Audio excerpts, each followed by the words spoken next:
Kalau kami berguru dengan Ustaz Abdul Somad, apakah bisa? Sedangkan kami tak ada baiatnya. Ajaztukum jami'a marwiyati wa muallafati wa muhadarati wa ahadisi. Aku riwayatkan semua kajian-kajian, zikir-zikir, doa-doa, ceramah-ceramah kepada semua jamaah yang hadir maupun yang tak hadir, yang langsung maupun yang online, yang hanya menonton di channel Tabung Wakaf Umat. Subscribe, like, share, and comment.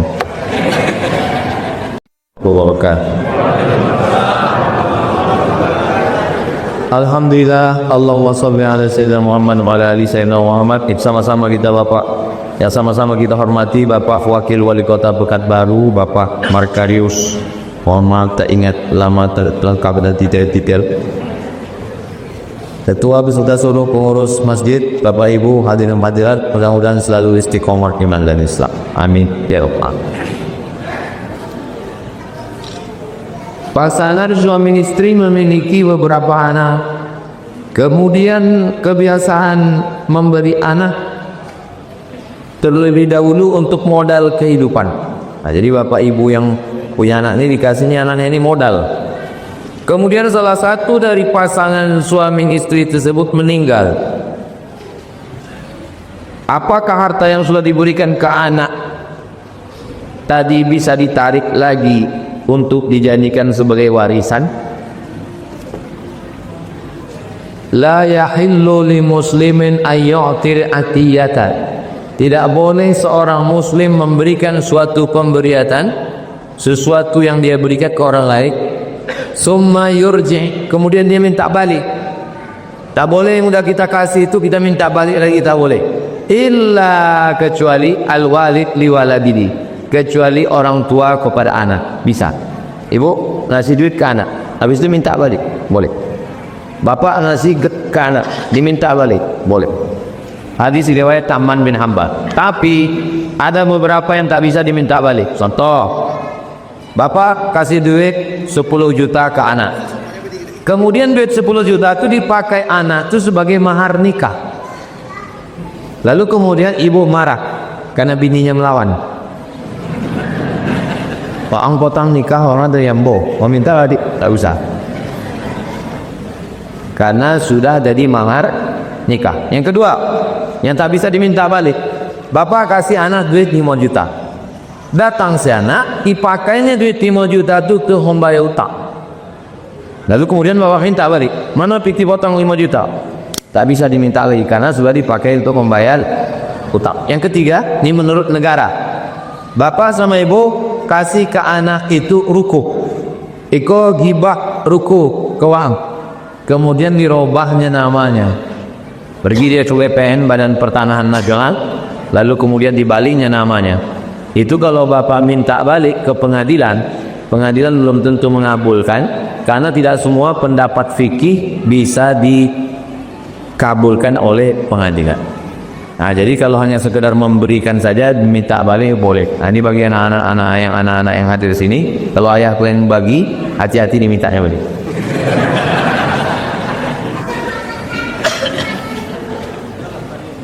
Pertanyaan kedua, zakat saudara keluarga jauh, hanya niat saja zakat tanpa dilafazkan dan tak diberitahukan, apa hukumnya?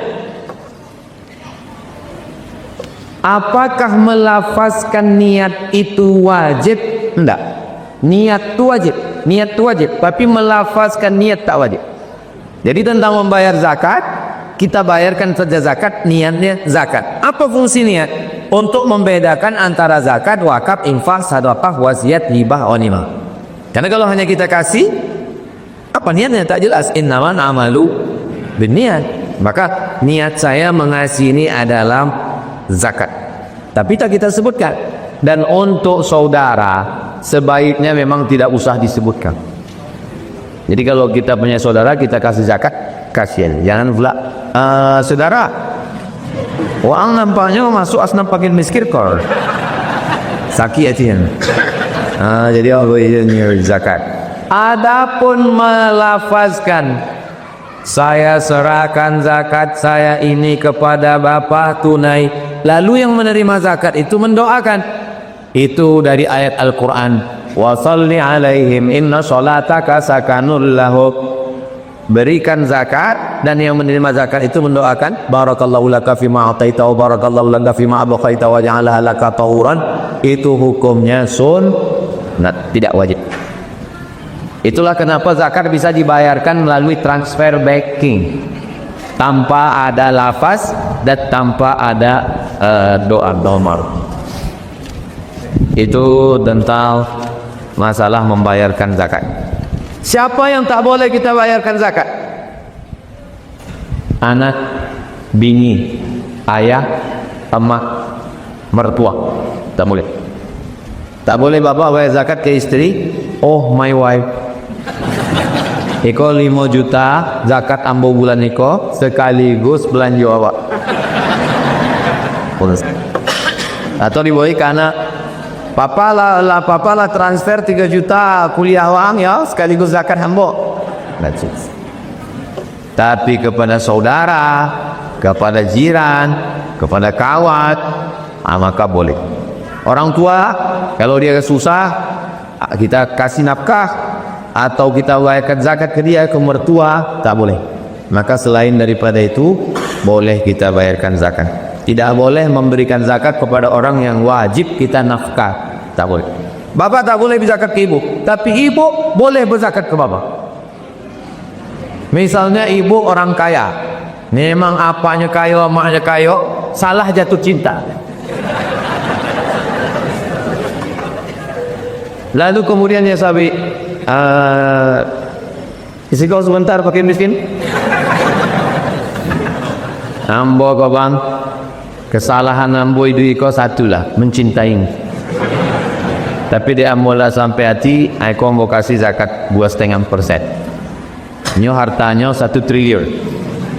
Zakatnya 2,5% berarti 2,5 miliar. Langsung apa jadi orang kaya? Nah, ini boleh. Apa hukum menggunakan organ tunggal saat pesta atau resepsi nikah? Yang haram bukan pada orgetnya, bukan pada gitarnya, bukan pada sulingnya, bukan pada biolan. Yang haram bukan pada iraman, irama dangdut, irama rock, irama metal, bukan pada irama. Irama tak haram.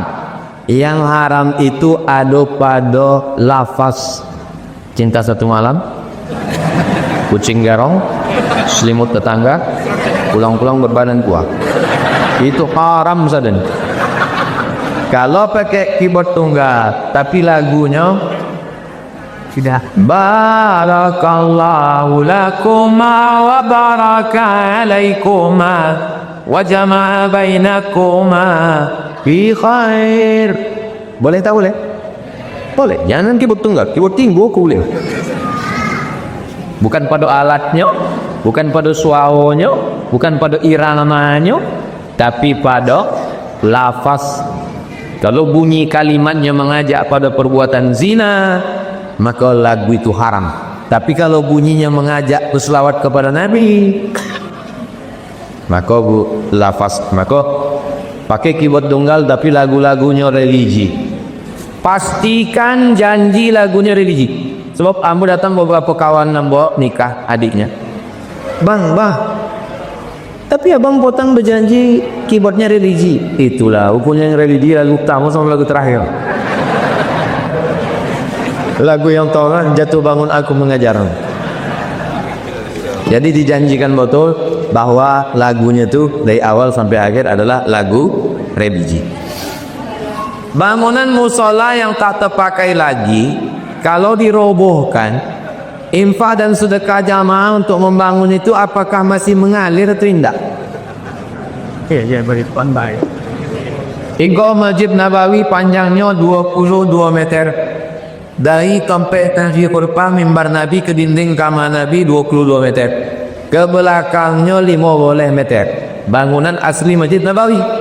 Datang Utsman bin Affan, Nabi, Abu Bakar, Umar, Utsman. Datang Utsman direhab. Waktu direhab dinding atapnya jamaah komplain. Wahai Utsman, macam mana akam kami dinding kami atau kami tiang kami?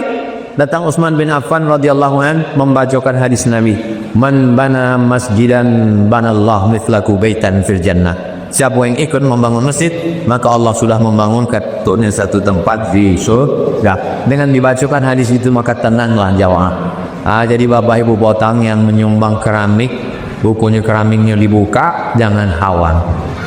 Sudah dibangunkan tempat di surga, kalau ingin masuk mati dulu. Dan sebelum mati amalnya tetap mengalir. Jadi kalau ada pembangunan di masjid lain, masjid kalau Allah semikan, masjid lain, misalnya ibu menyumbang keramik, mau sumbang keramik, tidak perlu dikawal, mana boleh keramik apa petang. Dicoret pula pakai tinta kita. Waktu ada renovasi, datang waktu nak menghancurkan, yang lain boleh hancurkan, keramik ambo jangan. Persak. Tapi bagi pengurus, semua pecah-pecahan batu, kerikil, semua tidak boleh dialihkan ke tempat yang lain, mesti balik ke masjid. Kalau masjid itu ditinggikan menjadi timbun keliling atau segala macam, kalaupun terpaksa juga dijual, tak bisa dipakai, dijual, duitnya balik lagi masuk ke masjid. Sebab ini akadnya akad wakaf. Kepada seluruh pengurus masjid, tolong masjid itu akun banknya tiup.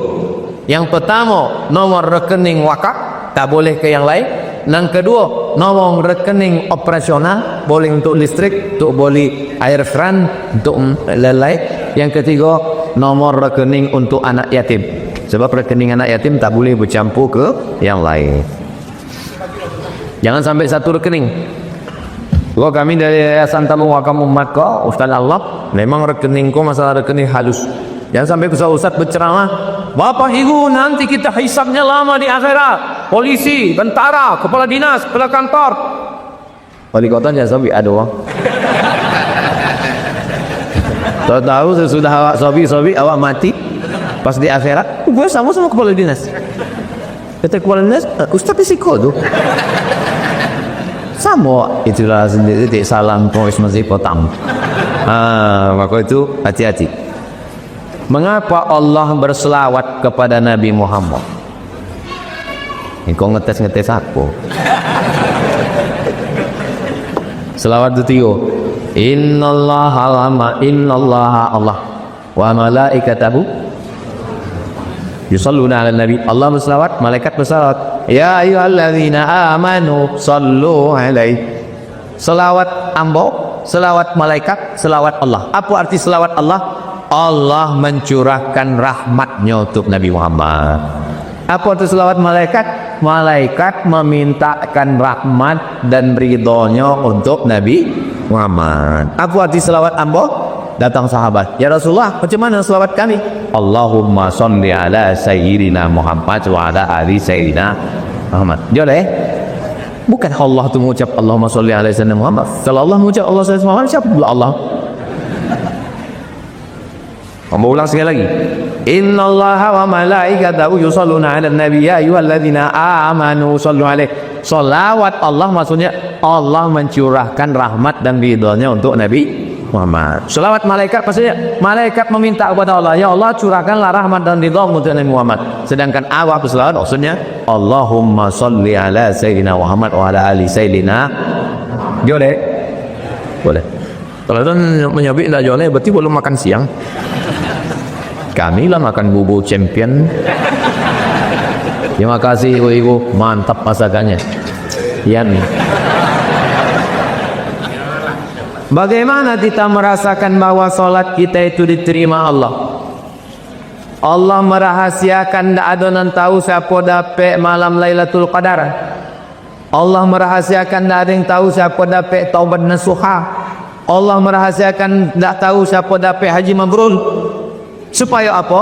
Supaya kita senantiasa khauf, takut, dan kita senantiasa roja, selalu berharap. Jadi apa tanda? Tandanya ada. Tanda amal kita itu diterima, ada perubahan. Sebelum sembahyang ngamuk-ngamuk, sesudah sembahyang makin mengamuk. Sebelum sembahyang polit, bahasa itu bin medit, bin kikir, bin kedekut. Sesudah sembahyang alhamdulillah Pak Ustaz, laki ambo sesudah sembahyang dengan ceramah Ustaz kini baik. Dulu belanja 5 juta, ini 5 juta satu. Ada perubahan. Ada perubah. Dulu suami yang boko mengamuk-ngamuk, marah-marah. Kini alhamdulillah Pak Ustaz diam aja. Kenapa? Stroke. Dokter yang sakit sehat. Apalah, enggak susah. Apakah setiap yang tidak dikerjakan Nabi itu kalau tidak dibuat Nabi bid'ah? Kalau tidak dibuat Nabi bid'ah. Kalau tidak dibuat Nabi bid'ah. Kaidah eko dipakai. Okey. Abu Hurairah, Bilal bin Rabah. Abu Hurairah sebelum tidur malam ia mengikat 2000 simpul tali. Sesudah diikat 2000 simpul tali, setiap malamnya bertasbih 2000 kali. Subhanallah, subhanallah, subhanallah. Sekarang nak bertanya, pernahkah dibuat Nabi? Nah. Jadi kalau begitu Abu Hurairah masuk neraka? Ya, kata masuk neraka gara-gara kaidah tu kan? Imam Ahmad bin Hanbal punya anak laki-laki namanya Abdullah. Ditanya orang, anak Abdullah bin Ahmad bin Hanbal, wang anak Abdullah anak Ahmad bin Hanbal. Iya, Abu Abdullah anak Ahmad bin Hanbal. Imam Ahmad bin Hanbal, Imam Hanbal di mazhab dan kompe. Imam Hanbal itu sembahyangnya berapa rakaat? Sehari semalam. 300 rakaat, 300 rakaat. Sekarang aku tanya, ada Nabi membuat sembahyang 300 rakaat? Tak, berarti lah berapa orang masuk neraka? 2, gara-gara kaedahku. 3, Imam Ahmad bin Hanbal membacakan doa dalam sembahyang, Rabbighfirli wali walidayya wali Muhammad bin Idris As-Syafi'i. 40 tahun. Ya Allah, ampunkan aku, ampunkan umat ayahku, dan ampunkan Imam Syafi'i. Pertanyaan, pernah dibaca Nabi doa itu sembahyang? Tak. Berarti lah berapa orang masuk neraka? Tetap 2, kan Imam Ahmad bin Hanbal. Hati-hati kau Ustaz, kau suka menjebak. Imam Ibnu Taimiyah selesai sembahyang, habis sembahyang subuh, ia mengaduk ke langit, membaca godok ke langit. Dia mengaduk ke langit, membaca Al-Fatihah sampai terbit matahari. Bismillahirrahmanirrahim. Alhamdulillahirabbil alamin arrahmanir rahim maliki yaumiddin iyyaka na'budu wa iyyaka nasta'in. Pertanyaannya, pernah Nabi habis sembahyang mengaduk ke langit baca Fatihah sampai terbit matahari? Lah berapa orang masuk neraka? Kaedah iko batil. Kau kaedah menyebabkan orang banyak masuk neraka, batil. Jadi yang disebut bid'ah itu bukan syaratnya mesti dibuat Nabi. Yang disebut bid'ah adalah kalau bertentangan dengan Quran, bertentangan dengan hadis, bertentangan dengan ijma', bertentangan dengan qiyas, bertentangan dengan fatwa ulama, tidak ada dalil sama sekali, barulah bid'ah dhalalalah, masuk neraka. Jadi kalau disyaratkan, pernah dibuat Nabi? Pernah dibuat Nabi? Awak balikkan lagi. Puasa Nabi Daud, pernah dibuat Nabi? Tak, tunjukkan sama mana hadis Nabi puasa Nabi Daud. Nabi hanya memuji puasa Nabi Daud. Lalu ada di antara bapak-bapak kau puasa Nabi Daud. Terus sambo tanya, apa anda makan sama mu? Ambo puasa. Puasa Nabi apa? Puasa Nabi Daud. Pernah dibuat Nabi? Tidak. Bapak masuk neraka. Ya kalau apa aku bongak? Kalau ni tak kepala aja. Sunnah itu 3. Yang pertama sunnah fi'liyah dibuat Nabi. Yang kedua sunnah qauliyah, Nabi menyebut tapi tidak nak kuat. Itu sunnah ya namanya. Yang ketiga sunnah takririyah, sahabat membuat, Nabi setuju. Untuk membahas masalah itu, masalah yang dibangkit-bangkitkan oleh Salafi Wahabi, ada spesialisnya di situ namanya Ustaz Al-Pinar. Sudah cetik. Ustaz, apakah sampai doa suami kepada istri yang sudah meninggal? Itu jangan yang bertanya bini kedua. Yang tersinggung ya. Misalnya ambo lalu di kubur. Ambo lalu di kubur jalan Harapan Raya loket jembatan, kan? Lalu ambo ucapkan salam. Assalamualaikum ya alal kubur wa inna insyaallah bikum lahiqun yarhamullahu mustaqdimina wal mustaghfirin nasallallahu lana wa lakumul afiyah. Pertanyaannya, apakah doa ambo tu sampai pada orang yang di kubur tu? Sampai mana sampai? Sampai. Kalau doa ambo sampai kepada orang di kubur, apalagi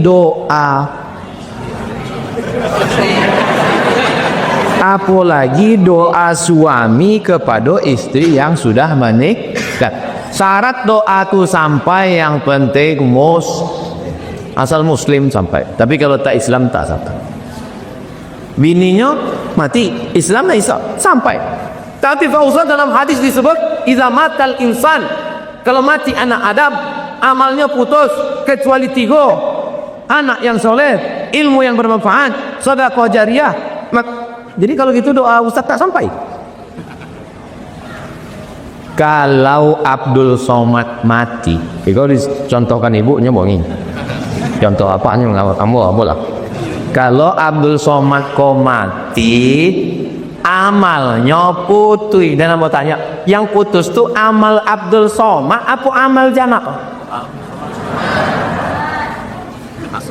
Amal Abdul Somad nan putih. Amal jamaah putus tidak? Itulah cerdas nih jamaah. Amal ibu bacakan Ustaz Somad meninggal, Allahumma firlahu warhamhu wa'afihi wa'afwan. Sampai apa sampai? Sampai. Jadi makna hadis iza mata ibnu Adam itu maksudnya amal yang mati itu putih. Orang mati itu amalnya putih. Amal lambo kok putih kecuali 3. Ada amal lambo dan dulu 3 mengalir. Yang pertama, amo bersedekah untuk masjid. Sampai. Amo mengajar ilmu amo diamalkan jamaah sampai. Yang ketiga, ini yang jadi masalah, amal anak. Anak ambo itu kan amal ambo kan? Apa maksudnya amal anak Ustaz itu amal? Kalau bini ambo itu cuma ambo tengok, bisa hamilnya. Bisa dikirim pakai bluetooth. Aku enggak, jole. Amal ambo nan putih kecuali 3. Adapun amal uang Islam sampai pernah sampai? Sampai. Berkumpul awak di rumah uang, pasang tenda. Apa kau jauh kalian sih kok? Berdoa. Doa anda sampai. Kalau bongak surang. Jangan ajak uang lain ikut bongat. Jole.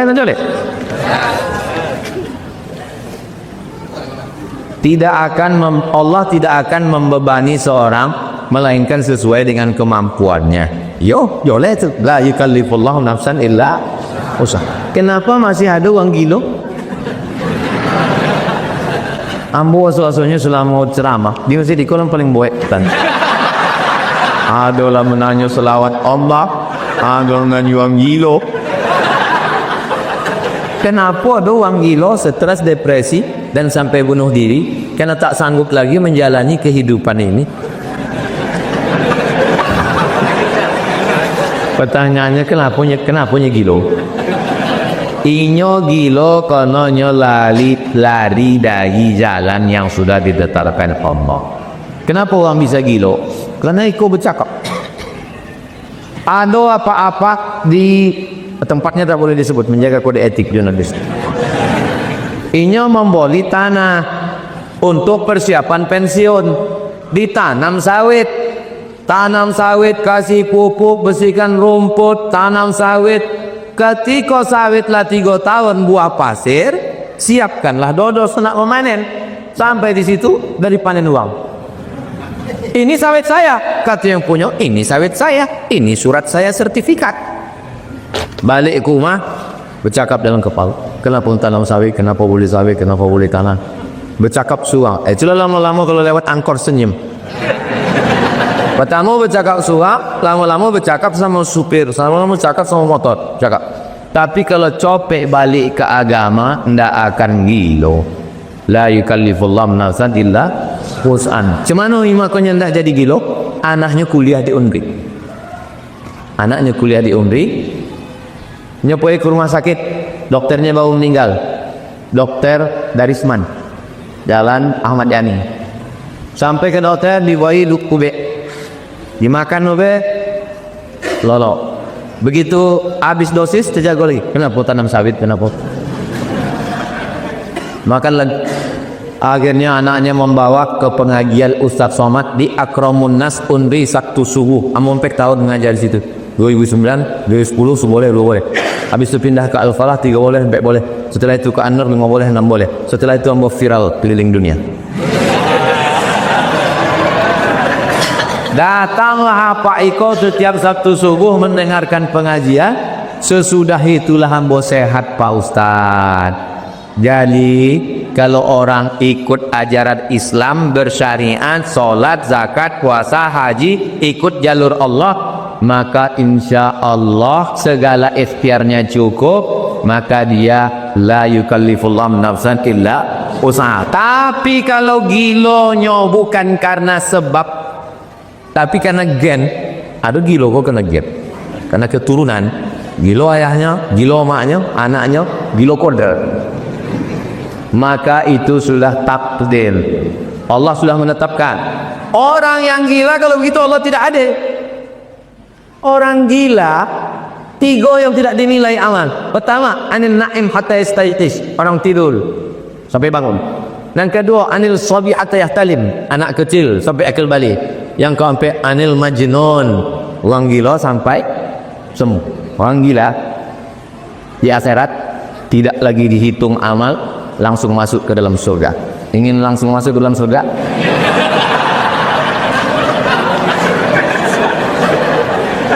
Gila itu begitu.